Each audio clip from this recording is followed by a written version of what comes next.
Magandang umaga, mga sis. Galing akong palengke, ang aga ko.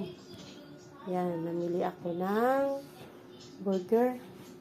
Yan patty, cheese, buns para sa burger.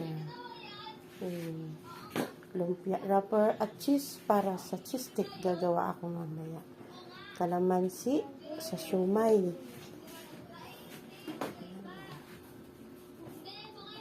Price tsaka siumay. May mga stock pa naman ako. Ayoko lang nauubusan ako kasi ang hirap at saka sayang pag nalalampasan, di ba? Ganyan talaga, dapat may stock ka rin. May paubos na, may dumadating. Ganun lang yun. Kaya ang ginagawa ko pag isang balot na nagbibili na ako. Yan, mga candies, nagdagdag ako. Alam niyo ba yung mga candies na yan, guys? Yung paborito ng mga bata yan, kahit ako nawiwi.